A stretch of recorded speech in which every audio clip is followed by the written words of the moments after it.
ตามกฎหมายอย่างเป็นธรรม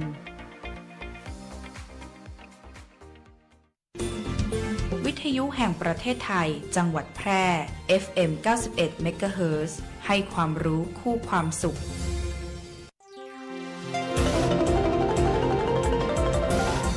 วิทยุแห่งประเทศไทยให้ความรู้คู่ความสุขที่นี่สถานีวิทยุกระจายเสียงแห่งประเทศไทยจังหวัดแพร่ส่งกระจายเสียงด้วยระบบ FM สเตอริโอมัลติเพล็กซ์ความถี่91เมกะเฮิรตซ์จากนี้ไปติดตามรับฟังรายการวิทยุคนเมืองแพร่ไปจนถึงเวลา 11 นาฬิกาค่ะสถานีวิทยุกระจายเสียงแห่งประเทศไทยจังหวัดแพร่ร่วมกับชมรมวิทยุคนเมืองแพร่ขอเสนอรายการวิทยุคนเมืองแพร่หลากหลายสาระความรู้สุขภาพคลังสมองภูมิปัญญาวัฒนธรรมท้องถิ่นสารพันอาชีพเด็กเยาวชนและสังคมหมอกฎหมายทนายชาวบ้านติดตามรับฟังได้ที่นี่ทุกวันจันทร์ถึงศุกร์ 10:10 นถึง 11:00 นทางสถานีวิทยุกระจายเสียงแห่งประเทศไทยจังหวัดแพร่ FM 91 เมกะเฮิรตซ์วิทยุคนเมืองแพร่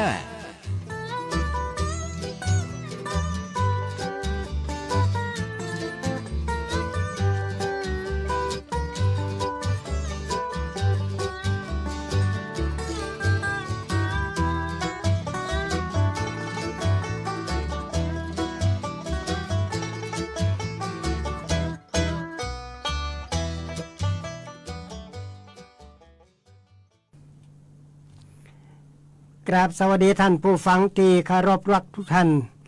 วันนี้มาป้ากันเหมือนเดิมในรายการหมอเมืองคุยเฟื่องเรื่องสมุนไพรจากสวทแปร91เมกะเฮิรตซ์วิทยุคนเมืองแปรแห่งนี้นะครับก็ขอสุมาอภัยพ่อแม่พี่น้องหลายคู่หลายคนหลายท่านที่โทรมาว่าหลายอังคารแล้วบ่ได้จัดรายการกันฟังเปิดวิทยุฟังจะได้กับบ่ปะบ่ฟังบ่ได้ยิน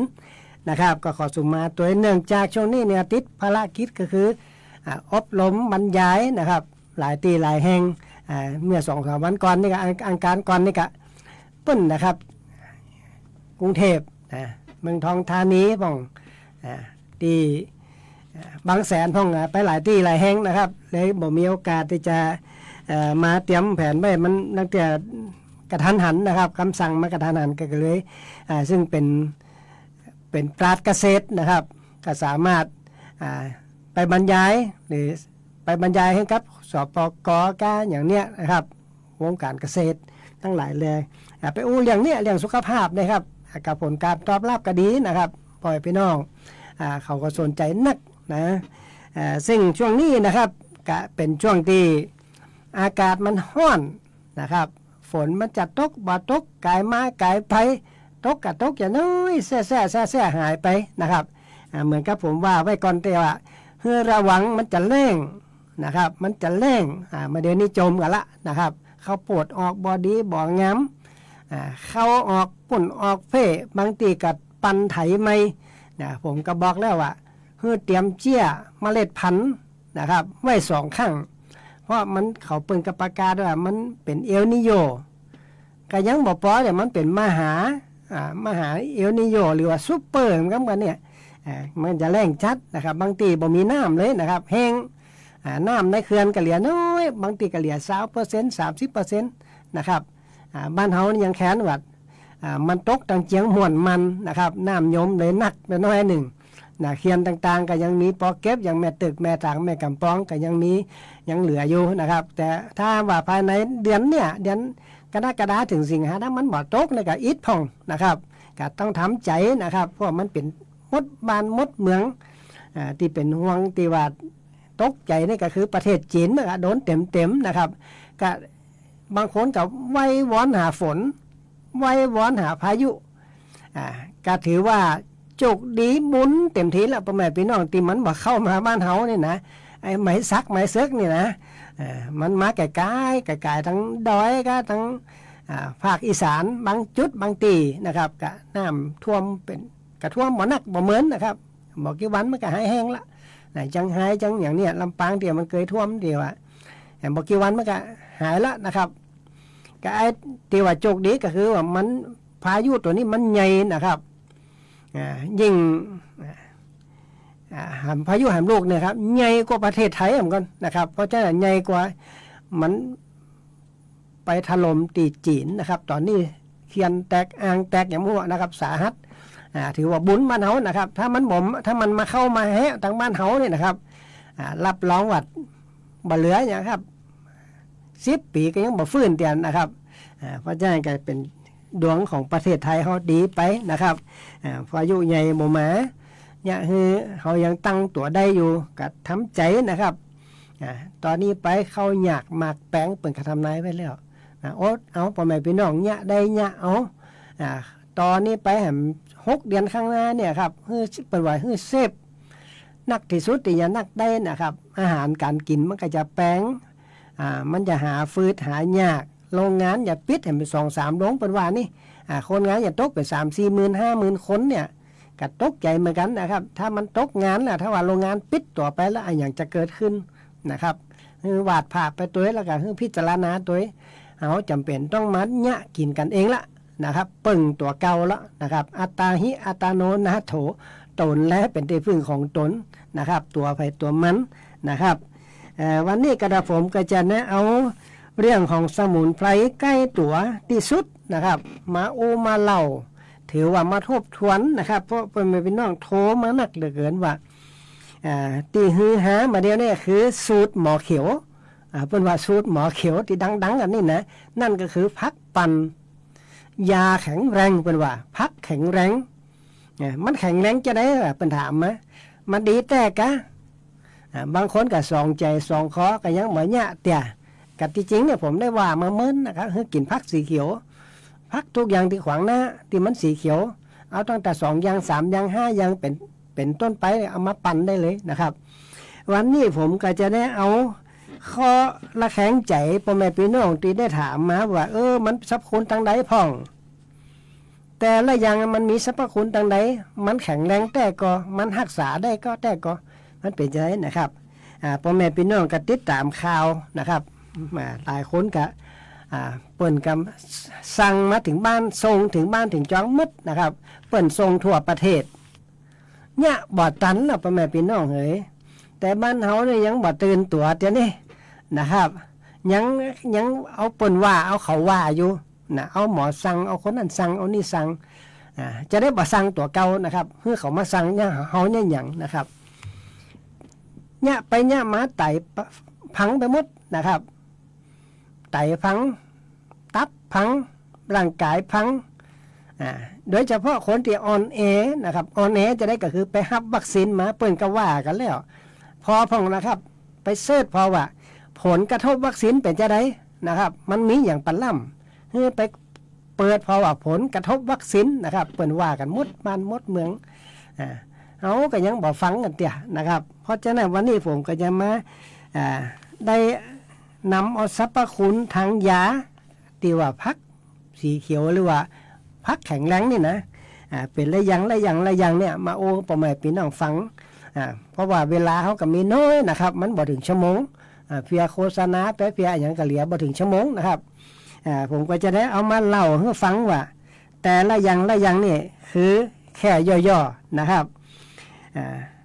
บางคนก็หาประวัติในสูตรของหมอเขียวตัว11 อย่าง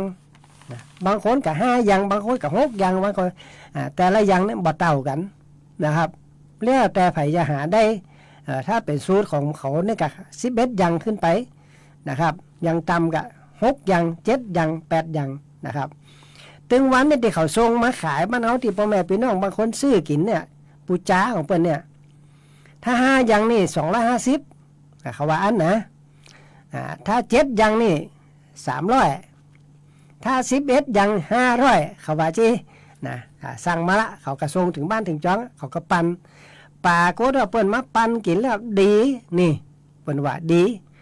แต่ว่ามันดีจะได้เนี่ยสรรพคุณมันนี้อย่างปั่นล่ำเนี่ยเปิ้นว่าอีนะเพราะฉะนั้นวันนี้อันดับแรกเปิ้นว่ากระดุมเงินอันนี้ผมก็บอกไปมันละกระดุมเงินเนี่ยมันสรรพคุณทั้งบำรุงโลหิตบำรุงเลือดนะครับป้องกันเลือดจางมันป้องกันเลือดจางได้จะได้มันบ่ใจเขาบ่ได้ดื่มเลือดด้วยนะครับเพราะว่ากระดุมเงินนี่มันมีวิตามินซีวิตามินเกี่ยวกับ แคลเซียมนะครับมันมีแคลเซียมอยู่วิตามินซีก็มีอยู่นะครับเพราะฉะนั้นมันมีแคลเซียมก็คือเพื่อไปบำรุงกระดูกบำรุงตับเพื่อแข็งแรงนั่นเองนะครับถ้าตับแข็งแรงดีการขับพิษก็ดีถ้าสารพิษบ่มีในร่างกายสารพิษมันน้อยที่สุดตับขับพิษได้ดีนี่กะกระดูกก็แข็งแรงไงประมาณพี่น้องถ้ากระดูกแข็งแรงกับเลือดก็ดีเนี่ยเพราะว่ากระดูกเงินมันไปบำรุงกระดูกนั่นเองนะครับปวดว่ากินแล้วโรคเก้าโรคเข่าเจ็บหัวเข่าหายหมดก็เพราะมันไปบำรุงแคลเซียมนั่นเองนะประมาณพี่น้องเพราะว่าบำรุงเนี่ยเลือดเขาบ่จางก็ถ้าว่าตับดีกับกระดูกก็ดีถ้ากระดูกดีกับเลือดมันก็บ่จางนั่นนะครับอันนี้นะและกับสรรพคุณของกระดูกเงินแห่งยังคือบำรุงไตนี่บำรุงไตลดความดันหรือความดันเนี่ยความดันคงที่ความดันมันบ่สูงบ่ต่ำเนี่ยคำว่าคุมความดันหรือว่าไปกลไกของเขาเนี่ยไปควบคุมหรือว่าเนี่ยคือความดันเนี่ยความร้อนหยินหยางนั่นเองภาษาจีนเป็นหยินเป็นหยางวันๆนะความเย็นกับคงที่ความร้อนกับคงที่นะมันบ่ร้อนเกินไปมันบ่เย็นเกินไปนะกินกระดุมเงินเข้าไปแล้วไก่เนี่ยคือความร้อนในร่างกายสมดุลเนี่ยคือตับสมดุลเนี่ยคือไตสมดุลนะครับเลือดล้มกับสมดุลนี่ไงอันนี้คือข้อที่หนึ่งคำว่ากระดุมเงินนะครับหรือภาษาแผนไทยหรือหมอพื้นบ้านว่าพักเป็ดแดงพักขมแดงเนี่ยพักขมแดงหรือพักเป็ดแดงนั่นเองนะครับแต่เปิดมาเดี๋ยวนี้เปิดตั้งชื่อว่ากระดุมเงินนะครับกระดุมเงินเป็นสมุนไพรที่สุดยอดเป็นว่าอันนะเฉพาะอย่างเดียวเนี่ยครับพอดูสรรพคุณมันกี่อย่างมาจ้ะเปิดถึงตั้งหมอเขียวถึงตั้งชื่อว่าพักแข็งแรงอย่างไรเนี่ยคือตับแข็งแรงไตแข็งแรงเส้นเอ็นแข็งแรงเลือดแข็งแรงอย่างก็แข็งแรงเพราะมันมีฤทธิ์ดีว่าไปขับพิษออกเนี่ยขับพิษออกจากร่างกายป้องกันโรคที่มันจะเกิดขึ้นกับเขาเนี่ยเขาว่า CAD นะภาษาแพทย์เป็นว่านะ CAD เนี่ยภาษาแพทย์เป็นว่าโคโรนารีที่หัวใจนะป้องกันหลอดเลือดตีบนั่นเองนะครับป้องกันหลอดที่เรียกว่าโคโรนารีเนี่ยคือระบบการโครงสร้างแข็งแรงทั้งหมดนะครับเนื่องจากมีแคลเซียมสูงนั่นเองนะครับอันนี้ก็ข้อที่หนึ่งกระดุมเงินเนี่ยพ่อแม่พี่น้องเขาควรจะกินก็นะครับฟังปนว่าก็เอาปนว่าเอาเขาว่าก็นะครับความดันถ้าว่าดูแลกินแค่กินกระดุมเงินเนี่ยความดันมันก็คงที่แล้วครับที่พ่อแม่พี่น้องกินยาความดันกินยาอย่างที่ว่าไม่กินเบาหวานเนี่ยเพราะว่ากินตัวนี้ปนว่าดูแลเรื่องตับถ้าตับดีเนี่ยมันก็ควบคุมตับอ่อนได้ดีถ้าตับอ่อนดีกับมันก็บ่เกิดเบาหวานนะครับเพราะว่าตับอ่อนมีหน้าที่ผลิตสารอินซูลินมีหน้าที่ควบคุมน้ำตาลมีหน้าที่ควบคุมน้ำเหลืองนะครับน้ำเหลืองมีหน้าที่อย่างกับป้องกันผิวหนังให้มันอิ่มเอิบอยู่ตลอดเวลาเนี่ยคือร่างกายเขาสมบูรณ์แข็งแรงเกลี้ยงเกลาเป็นเงามันนี่ถ้าน้ำเหลืองบอดีเนี่ยเป็นไปหมดพ่อแม่พี่น้องเด็กก็เป็นเริ่มงูสาวัดเป็นฝีเป็นสารเป็นน้องเป็นหยังเป็นแผลแล้วมันหมดแห้งสักอย่างนั่นคือน้ำเหลืองบอดีก็เพราะขาดสารอินซูลินขาดสารอินซูลินเพราะอย่างเพราะตับบอดีนั่นเองนะครับเพราะฉะนั้นกระดุมเงินเนี่ยมันจะไปคุมทั้งหมดดูแลทั้งหมดนะครับแค่กินกระดุมเงินอย่างเดียวกับพ่อแม่พี่น้องสุดยอดแล้วเลยนะครับอันนี้ก็ไขข้อห้องใจข้อที่หนึ่งแต่ติดประวัติ11อย่างนั้นมันสรรพคุณอย่างปันล่ำนะครับอันนี้แค่อย่างเดียวนะพ่อแม่พี่น้องโอ้โหมันไปควบหมดแล้วนะครับเปิ้นถึงว่าพักแข็งแรงอยู่นะครับเนี่ยคือร่างกายเขาสมบูรณ์แบบนะเนี่ยคือสายตาดีแถมนี่กระดุมเงินเนี่ยคือสายตาดีบำรุงสายตาแถมนะครับและยังดูแลเรื่องโรคของ DM ก็คืออย่างกับโรคเบาหวานเนี่ยภาษาหมอว่า DM โคตรของเขาว่า DM นะครับเกี่ยวกับคนที่เป็นโรคเบาหวานเนื่องจากกระดุมเงินเนี่ยเป็นยามีฤทธิ์เย็นทำให้ตับสงบทำให้อุณหภูมิในร่างกายเขาสงบนั่นเองนะครับความเกิดความสมดุลเนี่ยทำให้มันไปขับพิษออกจากลำไส้แหมล่างพิษได้ดีนะครับเป็นถึงว่าพักล่างพิษนะครับหมายความว่ากินไปเพื่อล่างพิษในร่างกายก็คือสาเหตุที่ว่ามันล่างพิษได้ดีก็เพราะกระดุมเงินไปดูแลเรื่องตับนั่นเองนะครับนี่ว่ามันล่างพิษจะได้นะครับกระดุมเงินมาดูแลเรื่องตับนะครับไปบอกให้ร่างกายเขาเกิดความร้อน มันจะไปควบคุมหยินหยางถึง2อย่างเลยครับความเย็นกับความร้อนคือคงที่ตลอดเวลาเพราะตับทำหน้าที่ควบคุมนะครับควบคุมอุณหภูมิในร่างกายนี่ก็คือเป็นจีเนอร์พ่อแม่พี่น้องที่ถามมานะผมก็ได้ไขข้อข้องใจแล้วนะหามาปลูกไปไหนบ่ได้ไผบ่มีพดไปเอาหาเนื้อปลาเลอะนะครับเป็นปลาเป็นดงในสวนผมเอามาปลูกไว้แผ่ขนาดนะเต็มสวนไปเอาหานะครับเอามาไปเป็นป่อพันธุ์แม่พันธุ์ได้เลยนะครับไปปลูกฟักไฟหอมดวนไปกะละมังถังแตกนะครับปลูกในเกียกอกก็ยังได้เลยเกียกเกาตัดเนี่ยนี่กองโฟมที่บ่ใจนะครับเขากะจีหูทั้งลุ่มอย่างเอาดินเขาใส่บำรุงอย่างดีกับปลูกไว้สัก5 ต้น 6 ต้นกะเก็บกินบ่ขาดนะครับเก็บกินบ่ขาดน้ำปั่นเนี่ยอย่างน้อยขอให้ได้อาทิตย์ละแก้วก็ยังดีหรือบางคนกินเจ้าเลนเย็นเลยนะครับเพิ่นกินเจ้าเย็นสุขภาพพ่อแม่พี่น้องก็จะดีขึ้นนี่นะครับอันนี้เรื่องของทรัพย์สินของกระดุมเงินเนอะอันดับที่1นะครับต่อไปอันดับที่2คือใบมอนใบมอนเนี่ยสรรพคุณทางยาก็ฮู้อยู่แล้วใบมอนคืออย่างเนี้ยคือตาเฮาจำแจ้งนะครับเนี้ยคือตาเฮาบำรุงประสาทตาเนี้ยคือตาเฮาบ่มัวนะครับบ่คือมันเป็นต้อกระจกบ่คือมันเป็นต้อจิ้มบ่คือเป็นต้อเนื้อเนี่ยคำว่าบำรุงสายตาบำรุงประสาทตานี่นะครับบำรุงสมองเนี่ยถ้าสมองเฮาดีความจำก็ดีถ้าสมองบ่ดีก็เป็นซื่อๆง่วงๆไปอย่างพ่อแม่พี่น้องเป็นสโตรกเป็นโรคอันนี้ที่ความจำเสื่อมเนี่ยพ่อแม่พี่น้องสมองสำคัญที่สุดนะครับคือมันสะอาดคือมันงามมือมันมัวบอกคือมันหมองบอกคือมันมนถ้าประสาทบริสุทธิ์ก็คนไปสูบยาบ้ายาหม่ายาอีกต่างสูบเข้าไปสูบบุหรี่นะครับเนี่ยคือสมองมนคนเดียวเป็นกังจวงเป็นเฟ้อเป็นหัวสั้นหัวค้อนอันนั้นมันเกี่ยวกับระบบประสาทหรือว่าระบบสมองนะครับบดีนะไขสมองเนี่ยมันบดีตั้งหน้าเขาซ้ำให้นะครับสมองมันมี2ซีกซีกซ้ายกับซีกขวาถ้ามันมนมันหมองขึ้นมาได้เนี่ยถึงเส้นเลือดบ่แตกแต่มันมนเลยมันมนมันบ่สะอาดอีกตั้งนะครับที่มันบ่สะอาดถ้ามันบ่สะอาดเนี่ยเนี่ยคือขี้ตานักมันก็ขับออกมาทางขี้ตานะพ่อแม่พี่น้องสมองเขานี่นะมันขับของเสียออกมาจากขี้ตาบางคนขี้ตาเหม็นเนี่ยสุมาเตะนะครับมาบางคนขี้ตาออกมาเหม็นอันนั้นนะครับคือมันขับออกมาในจกดีแหละครับคือมันดูแลอย่างตับดูแลอย่างมันจะขับออกมาทางตับมันก็สั่งออกมาทางสายตาก็คือขี้ตาเนี่ยนึงนะครับสมองหมอหน้าหมอตานี่นะมันจะขับออกมาจานนี่กะใบมอนบำรุงสายตาเนี่ยคือสมองแจ่มใสนะใบมอนยังบำรุงตับแหมนะนี่โยงเข้าไปหาตับแหมเนี่ยสรรพคุณใบมอนทำเมื่อสมองแข็งแรงเนี่ยคือตับแข็งแรงเนี่ยคือกระดูกแข็งแรงเพราะช่วยฟื้นฟูไตแหมนะครับทำให้ไตเขาแข็งแรงในตำราจีนเนี่ยมีไม่มอนนะพ่อแม่พี่น้องผมเคยไปซื้อยาตำราจีนมาเกี่ยวกับไตพิการไตพิการเรื้อรังนะครับปากว่าในยาในห่อยาน่ะมีใบมอนนะมีไม่มอนกาฝากมอนกับไปพอด้วยครับเนี่ยกาฝากมอนไม่มอน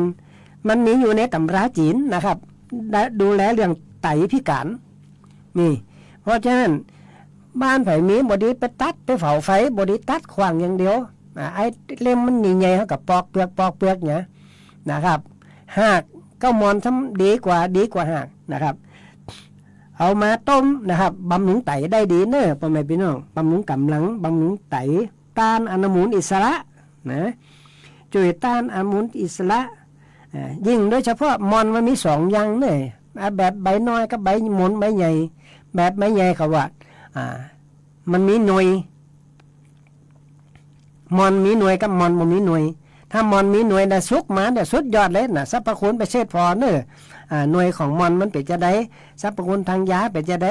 เอาไปเนี่ยไว้สุดยอดได้พ่อแม่พี่น้องต้มเหมือนน้ำกระเจี๊ยบเนี่ยครับกั้นเนี่ยมาปั่นหรือพ่อแม่พี่น้องเอามาปั่นได้เลยนะมีหน่วยมอนนะครับ ไผบ่มีเก้ามอนเป็นหน่วยเป็นอย่างนี้นะไปแอวหานะครับบ้านมีพอมีแบ่งกันนะครับตัดผมก็ตัดเอาใบมาทำยาเนี่ยครับทำยาแล้วก็เอาเนื้อไม้เนี่ยมาเข้ายาไตนะครับอันนี้ก็มายาตับยาไตก็มีไม้มอนอยู่นะครับเพราะฉะนั้นไผบ่มีก็แอวหานะครับไว้อู้กันได้นะเอามาทำพันธุ์เด้อปล่อยแบ่งปันมาทำพันธุ์บ่ได้ต้องซี่หาอย่างสักอย่างนะครับมีแบ่งฮือนะครับพ่อแม่พี่น้องเอาใบมอนเอาหากมอนนะแล้วก็เอาหากพักสลิดหรือว่าหากขจรเนี่ยเอาใส่หม้อนึงนะพ่อแม่พี่น้องเอาหม้อนึงใส่น้ำสักหมอกสัก3ข้อมือนี่นะใส่น้ำเอาใบมอนเอาหากมอนอย่างเข้าใส่แล้วก็เอาหากขจรเข้าใส่แล้วเอาถ้วยที่มันชามน้อยๆที่มันจับกับปากหม้อพอนี้นะเอาถ้วยเป่าเนี่ยเข้าใส่ในนะร้อยน้ำนะเอาถ้วยเป่าร้อยน้ำนะเอาร้อยเอาไว้ตำบลย้องไว้บนใบมอนนั่นนะเอาฝาเข้าปิดฝาชี้ฝานี่นะตีนี่นะเอาก้นมันอย่าก้น3เนี่ยครับดีที่สุด3น้อยๆเนี่ยหมอกมันจับปากหม้อเนี่ยใส่เตียวมื้อนึงเนี่ยนะครับเอาใส่กระดังไฟนะน้ำใบมอนน้ำหากมอนหากขจรเนี่ยมันอย่าย่อยใส่ถ้วยหั่นย่อยใส่ถ้วยต้องล้างให้สะอาดเด้อพ่อแม่ล้างหม้อนึงให้สะอาดล้างใบมอนให้สะอาดเนี่ยนะครับปกผ้าอย่าเด้อปกผ้าอย่าก็เอาใส่ในหม้อต้มเขาว่าคล้ายๆอย่างเฮาตุ๋นไข่นะต้มนี่น้ำมันจะย่อยใส่ในถ้วยหั่นน่ะใส่เจ้าพ่อแม่พี่น้องปล่อยให้มันเย็นแล้วเอามาหยอดตาแล้วสุดยอดบ่ต้องไปหายาตาให้มะนะบำรุงสายตาเนี่ยคือตาแจ้งตาแจ่มเนี่ยคนเดียวยาตานี่ผมยังเนี่ยเอาคนเดียวนะครับยาตานะครับเอาเกลือเข้าใส่อย่างน้อยก็ได้เกลือเข้าใส่พอกเนี่ยนะครับสุดยอดเลยสายตานะน้ำสะอาดนะครับมันต้องกลัวตาบอดตาซ่อมนะครับมันอย่างเงี้ยคือตาแจ้งตาแจ่มเป็นต้อล้มต้ออย่างเนี้ยสุดยอดเลยนะครับตาฝ้าตาฟังไฟเตียวไปพออย่างเงี้ยเวลาออกเชี่ยมมาเจ็บตาเนี่ยเอาหยอดเลยนะครับคืนเดียวก็หายแล้วครับอันนี้ลองพอนี่อันนี้ก็สรรพคุณของเฉพาะมอนนะนี่เตียวว่าคือกินนี่นะเอาเข้าพักปันนี่นะอันเนี้ยมันสรรพคุณเป็นที่นี่เอานะมาหยอดตาได้นะครับสายตาดีขึ้นเนี่ยคือมองหันได้ชัดหรือเอาหากขจรเนี่ยเขาใส่เนี่ยมันเนี่ยคือแกเจ็บตาอักเสบไปเดี๋ยวเอาหากขจรเขาใส่นี่นะครับเนี่ยยาตาคนเดียวเนออันนี้อันดับที่2คือใบมอนนะครับสรรพคุณเป็นจี้ที่ถามมาว่ามันมีสรรพคุณทางใดใน11อย่างนี่นะมันถึงเข้าจี้ว่าผักแข็งแรงนะครับอันนี้ผักแข็งแรงอันนี้ก็อันดับที่2อันดับที่3นะครับมันยังมีใบออมแซบมันเฮาออมแซบนึ่งได้แกงได้สรรพคุณของออมแซบเป็นใจกับช่วยขับปัสสาวะนี่ขับปัสสาวะเนี่ยเหือท่อปัสสาวะสะอาดบำรุงไตเนี่ยเหือไตแข็งแรงแก้ภูมิแพ้ทางอากาศนะครับแก้ภูมิแพ้ทางอากาศคือระบบเป็นวัดนี่นะครับบ่ให้เป็นวัดง่ายๆไปเป็นวัดแล้วมันปัญหาแก้วัดเสริมภูมิคุ้มกันช่วยให้ร่างกายเขาผ่อนคลายหมอหนาวหมอร้อนหรือควบคุมหยินหยางนั่นเองนะครับทำให้ร่างกายคงที่นะครับอุณหภูมิในร่างกายคงที่แถมบ่พอยังช่วยชะล้างพิษในลำไส้ได้ดีนะครับไผที่ว่าสระผมแล้วมันเป็นวัดเป็นไอกินอย่างน้อยกินน้ำเย็นน้ำแข็งมากอ่ะย่างฮึดเป็นวัดนะหายใจบ่สะดวกย่างอึดอัดออมแซบนี่แหละครับมันอยู่ในตัวสมุนไพรที่น้ำปั่นนะครับอันนี้สรรพคุณของออมแซบเนี่ยย่อๆก็นะครับจริงๆมันมีหลายอย่างหลายนักไปชั่วโมงก็บ่เสียงนะครับออมแซบนี่นะอันดับที่4นั่นก็คือดาวอินคาดาวอินคาบ่ต้องอย่างนั้นดาวอินคาเพราะมันมีโอเมก้า3โอเมก้า6โอเมก้า9สรรพคุณ3หน้ากระดานครับพ่อแม่น้องมีโปรตีนนักกว่าจีนไปหำหลายเต่า นะมีโปรตีนนักกว่าจีนไปหามหลายเต่าเสริมภูมิคุ้มกันได้หมดนะครับมีครบถ้วนในร่างกายคือระบบโครงสร้างของแข็งแรงนะครับทุกส่วนของร่างกายก็สมดุลกันหมดนะครับเฉพาะดาวอินคาเนี่ยหาสรรพคุณเป็น2หน้ากระดาษปุ่นนะครับเพราะฉะนั้นกับพ่อแม่พี่น้องช่วงนี้ไผ่บ่มีเจี้ยกับพดไปเอวหานะครับเพราะอย่าแบ่งกันได้ดาวอินคานะครับมีเมล็ดปลาเลอะพ่อแม่พี่น้องอย่าอยู่ดีว่าไผ่อย่าต้องการไผ่อย่าสนใจก็ได้นะครับดาวอินคาไผ่กินน้ำปันเนี่ยบ่ต้องไปซ้อหาจีนป่าอย่างนั้นพ่อแม่พี่น้องมันมีโปรตีนเนี่ยคนโดยเฉพาะคนกินเจบ่อยากกินจีนกินป่าบ่อยากกินงัวกินควายละเขาอย่ายั่งละมากินน้ำปันเจ้าเย็นร่างกายพ่อแม่พี่น้องก็จะแข็งแรงอันนี้เข้าคายในพักแข็งแรงนะครับอันดับที่5นะครับพักกลับปลาโต้สมัยแต่ก่อนเอามาต้มให้เต่าหมูงัวควายชอบพักปรับนะครับมันมี2อย่างเนื้อบ้านเขาก็พักหญ้าควายกับใจนะครับพักหญ้าควายเอามานึ่งมาแกงได้นะแต่เขาเอามาปั่นนี่นะครับเอามาปั่นช่วยให้ตับสงบนี่เนื่องจากเป็นยาเย็นช่วยให้ไตแข็งแรงเนี่ยให้ลำไส้แข็งแรงช่วยขับพิษชะล่างได้ดีในลำไส้นะครับแล้วก็ฝังจีมันก็เหลียกินแล้วนะครับปราบทุกโรคในร่างกายนะครับมันจะช่วยขับพิษในลำไส้ได้ดีนะครับดังนั้นสังเกตพองัวควายกับตึงวันเนี่ยมันกินอย่างกินหญ้ามันก็หญ้าเขาอย่างเขาพ่นยาฆ่าหญ้าพ่นยาแมลงควายไปกินมูนี่แหละครับอันควายมันก็ตายกะแต่เพราะมันกินฟักปรับหญ้าฟักหญ้าควายเข้าไปเนี่ยมันจะไปขับพิษหมดประมาณพี่น้องนี่อันนี้ก็เป็นสมุนไพรที่ปลอดภัยเนอะประมาณพี่น้อง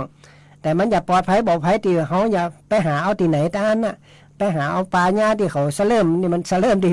ยาฆ่าหญ้าผลยาฆ่าหญ้าบ่ได้นะเอาต้องเอามาปลูกเองนะพ่อแม่พี่น้องเนี่ยเขาจังขนาดนักเนี่ยพักปราบนี่เพราะมันแพ้นักพักปราบนี่มันแพ้เร็วถ้ามันขึ้นเนี่ยเต็มสวนเนี่ยมันเอาบ่อยู่เลยนะยาฆ่าหญ้านี่เพราะฉะนั้นพ่อแม่พี่น้องมองข้ามกันไปอย่าหันความสำคัญบ่มีนะเลยไปไล่ฆ่าเปิ่นนะอันนี้ก็เป็นสมุนไพรที่ควรจะอนุรักษ์จะได้กะหากระมังถังแตกเอามาปลูกนะครับปลูกยิ่งเด็ดยิ่งปงเนี่ยมันไม่จิตายง่ายๆนะพักปราบนี่ลกขว้างไปข้างของหัวไปแล้วเดี๋ยวก็ขึ้นมาสมบูรณ์อันนี้ก็เอาง่ายนะครับเอาง่ายอันนี้ช่วงนี้นี่ผมจะบอกให้เปิดเพลงนะครับพ่อแม่พี่น้องเดี๋ยวมันจะเวลามันจะบ่พอนะฟังเต็มที่เลยฟังเนี่ยเรื่องนี้ให้มันจบ11อย่างนี้นะให้มันจบเพราะว่าเพลงนี้เขาบอกใครให้เปิดแต่ให้ช่วงนี้เพราะว่ามันเป็นช่วงไหว้ทุกข์กันอยู่นะเนาะต่อไปนะครับฟักเชียงดาฟักเชียงดาคืออย่างกับหญ้าฟักม่วนไก่นั่นเองนะครับแต่เป็นตีน่าเสียดายพ่อแม่พี่น้องมาเดี๋ยวนี้ฟักเชียงดาหรือว่าฟักม่วนไก่นี่นะโดนเขาจดลิขสิทธิ์ไปเรียบร้อยแล้วคนไทยบัดตันแหละครับมัวเนี่ยอย่างกันเยอะโมหัวรัฐมนตรีรัฐบาลชุดใดก็จังนะครับบ่สนใจเรื่องสมุนไพรแพทย์แผนไทยเขาฮบบ่ได้นะครับแพทย์แผนไทยเขาท่วงติงบ่ได้นะครับมันบ่แป้เปิ้นเนี่ยไปเนี่ยมาญี่ปุ่นไปจดลิขสิทธิ์ไปอย่างหมดนะครับเพราะสรรพคุณมันดีแล้วสรรพคุณมันดีนะครับเนื่องจากเขามีสารสำคัญมากมายมันดูแลตับดูแลปอดนะทำมือปอดตับปอดแข็งแรงนะไปเป็นเบาหวานโดยเฉพาะมันเป็นยาเหือดบำรุงตับอ่อนเลยบำรุงตับอ่อนนะครับมันอย่างเงี้ยลดความดันภูมิแพ้ได้หมด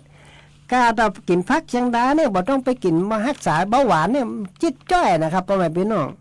กาเรากินยาฟักเชียงดาเนี่ยโรคเบาหวานเนี่ยบ่ต้องถามหาเลยนะครับไปที่วัดนี่นะ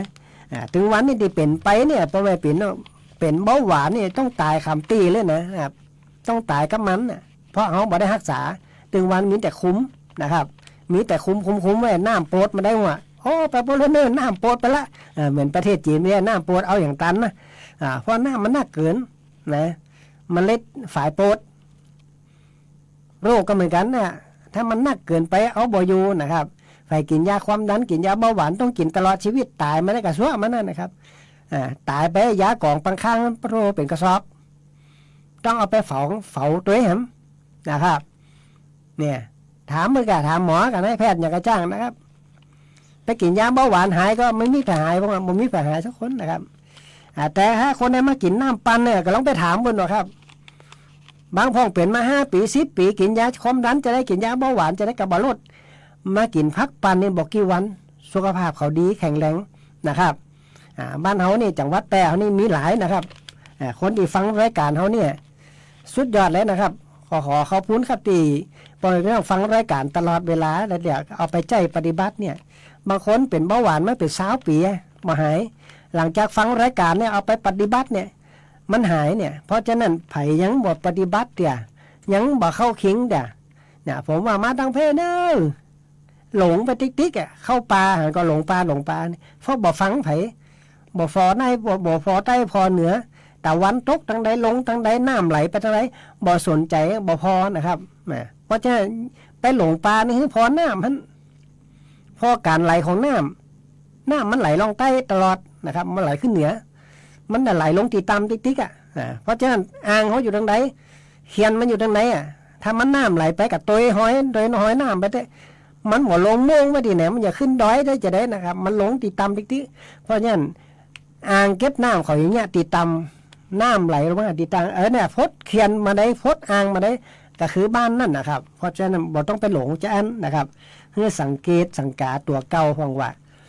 เขาเสี่ยงอย่างพอให้กินยาความดันกินยาไมเกรนมาเหมือนมันเป็นจะได้บ่หายทีนี้เขาก็บอกว่าฟักปันนะเก้านั่นเก้านี่นะอันนี้ก็เก้าฟักปราบนะฟักเชียงดานะครับมันดูแลเรื่องตับเรื่องปอดเรื่องไต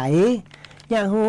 ว่าความดันบ่เกิดเบาหวานบ่เกิดเนื่องจากตับสงบนั่นเองนะครับมันทุกอย่างมันเกิดติตับหมดพ่อแม่พี่น้องถ้าตับดีไตดีตับไตหัวใจม้ามปอดดีหมดนะพ่อแม่พี่น้องอยู่ที่เขาจะดูแลได้ขนาดไหนนะครับและต่อไปนะครับเดี๋ยวเวลาจะบ่มีนะครับโฉมไทยนะครับโฉมไทยเป็นฟักที่มีเมือกเป็นฟักที่มีเมือกและเย็นนะครับเขาเรียกว่ายารสเย็นนะครับเพื่อไปฆ่าหยินหยางนั่นเองนะครับไปควบคุมหยินหยางเนี่ยคือบำรุงกำลังบำรุงสายตาบำรุงฮอร์โมนบำรุงสมองเนี่ยคือตับสงบเนี่ยคือลำไส้แข็งแรงเนี่ยคือปอดแข็งแรงหัวใจแข็งแรงสามารถทายพิษได้ดีนี่สรรพคุณของโฉมไทยนะกาตรงมันก็เหลียกินละพ่อแม่พี่น้องเอามาพัดมาเจ้าอย่างมาส่วนน้ำมันหอยได้หมดนะครับแต่เป็นเอามาปั่นเพื่อคือเมือกเนี่ยไปเคลือบลำไส้เนี่ยคือลำไส้แข็งแรงขับพิษออกจากลำไส้นั่นเองนะครับต่อไปพักโขมเนี่ยเป็นสมุนไพรที่สุดยอดนะครับมีธาตุเหล็กสูงพักโขมนี่นะมีธาตุเหล็กสูงก็คือธาตุเหล็กคืออย่างก็คือไปบำรุงกล้ามเนื้อบำรุงกระดูกเพราะมันเป็นธาตุเหล็กแข้งขาอ่อนแรงเพราะอย่างเขาถึงใส่ธาตุเหล็กให้หมูเกิดไม่ไก่เกิดไม่มีธาตุเหล็กถ้ามันขาดธาตุเหล็กเนี่ยมันจะบ่เดินได้นะครับมันจะอ่อนอล้อมอแม่พ่อแม่เป็นพ่อแม่น้องขาดธาตุเหล็กเนี่ยมันจะเนี่ยคืออ่อนเปลี่ยเพลียอ่อนเพลียแรงเนี่ยแข้งขาอ่อนแรงนะครับยกแข้งยกขาไปบ่ขึ้นเพราะมันขาดธาตุเหล็กนั่นเองนะครับอันนี้บำรุงกระดูกป้องกันกระดูกเปราะล่างไตให้ดีล่างลำไส้ได้ดีล่างพิษได้ดีนะครับต่อไปนะครับดาวกระจายปัดเต้าดาวกระจายซ้ำไปใหญ่นะพ่อแม่พี่น้องจังแต่จังว่าเอายาฆ่าหญ้าปลาไหลฆ่าเปิ่นก็จะได้กระได้เปิ่นว่าหญ้าเจ้าจู้ที่จริงเนี่ยมันบ่ใช่เจ้าจู้นะที่มันติดผ้าติดขวาพยายามเฮาไปติดนั่นน่ะเปิ่นพยายามจะบอกให้เฮาว่าเปิ่นใครช่วยเฮาเปิ้นใครรักษาเฮาเปิ้นถึงติดตามลำตัวไปปะมันที่ไหนมันก็อย่าติดเฮาไปบ้านไปจองเปิ้นก็ว่าเฮาจะได้เอาตัวข้าพเจ้าไปปลูกพ่องข้าพเจ้าช่วยได้นะเฮาจังแต่จังว่าเอายาฆ่าหญ้าไปใส่มันไปฆ่ามันนะครับก็ลองพ่อแม่พี่น้องถ้ามันติดพาติดขวานนั้นมันฮักเฮานะครับพยายามอย่าช่วยเฮาเอาไปเพาะไว้ในกะหลังน้ำมันถังแตกนะครับเพราะกาวกระจายเนี่ยเปิ้นว่า ปืนนกไซนะครับไปเสิร์ชพอเนอร์ปืนนกไซนะมันช่วยขับปัสสาวะบำรุงตับบำรุงไตช่วยให้ต้านอนุมูลอิสระแก้วัดคัดจมูกไผเป็นน้ำมูกไหลหรือว่าคัดจมูกเป็นวัดบ่หุ่มจักหอมจักหายเนี่ยมันดูแลเรื่องปอดเรื่องตับเนื้อพ่อแม่พี่น้องคุ้มกันมีภูมิคุ้มกันสูงและบำรุงปอดได้ดีนะครับชะล้างพิษในลำไส้ได้ดีเนี่ยช่วยบ่ให้เราปวดตามข้อต่อกระดูกเนื่องจากแคลเซียมสูงนะครับควบคุมอุณหภูมิในร่างกายได้ดีเป็นยารดเย็นนะต่อไปอันดับที่4คือใบฟักทองฟักทองนี่มีวิตามิน A สูงนะครับตึงพักตึงใบตึงหน่วยนะครับบำรุงสายตาได้ดีบำรุงกำลังบำรุงเส้นเอ็นบำรุงผิวหนังยะเฮือตับแข็งแรงทำให้ผิวพรรณพุดพองสดใสอันดับที่7สุดท้ายนะครับพลูขาวนะครับพลูขาวช่วยต้านอนุมูลอิสระแก้น้ำเหลืองเสียน้ำเหลืองเป็นพิษไปเป็นตุ้มเป็นตาลเป็นมะเร็งฝีสารเบาหวานเนี่ยงอกต้องพลูขาวนะครับแต่งกินแต่งรสเอาเนื้อพ่อแม่พี่น้อง11อย่างนี้นะเอาจากไข่ใบเตยน้ำผึ้งมะนาวเขาใส่ได้โกโก้ได้แต่งรสแต่งชาติเอาไผอยากกินล้ำถ้าไผได้กินพัก11อย่างแข็งแรงหาบ่ได้ยังได้6อย่าง5อย่างก็ได้นะพ่อแม่พี่น้องเวลามันอย่าหมดนะครับวันนี้หมอชาลีขวัญเมืองก็ขอฝากนะครับผู้พ่อแม่พี่น้องถ้าไผสนใจหรือว่าไผบ่มีบอกครบโทรมาที่0861966354ดาวกระจายปะเลอะนะครับออมแซบกับปะเลอะนะพ่อแม่พี่น้องโทรมาตีว่าเบอร์ตะกี้นะครับอยากจะให้ไปแอวบ้านก็โทรมาก่อนนะครับวันนี้หมอชาลีขวัญเมืองก็ได้จากพ่อแม่พี่น้องไปก่อนอังการหน้าป้ากันใหม่สวัสดีครับ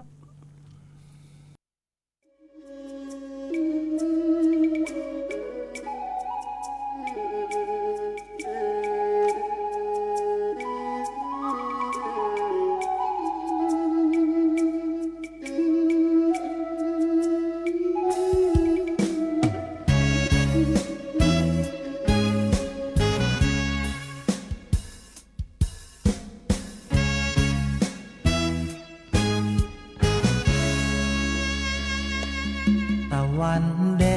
งค่ำลงที่ดงชายนาใจ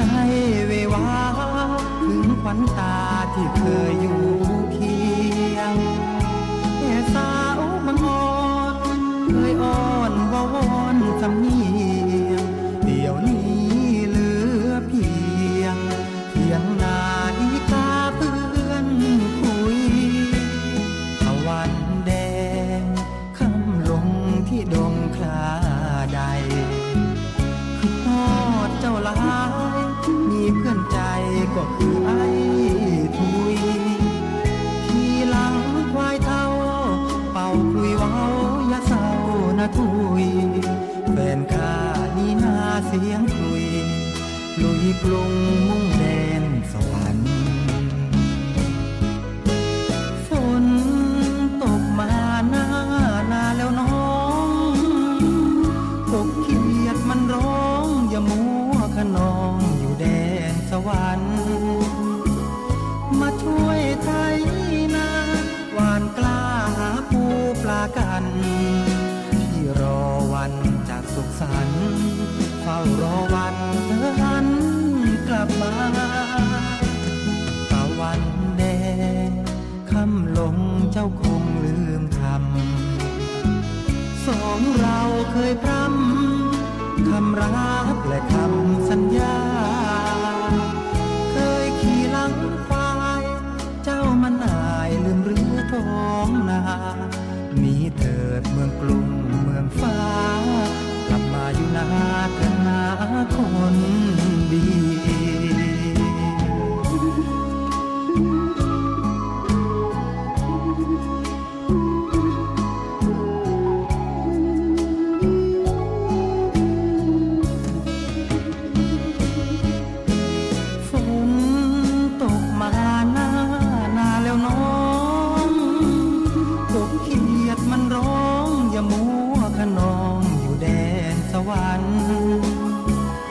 มา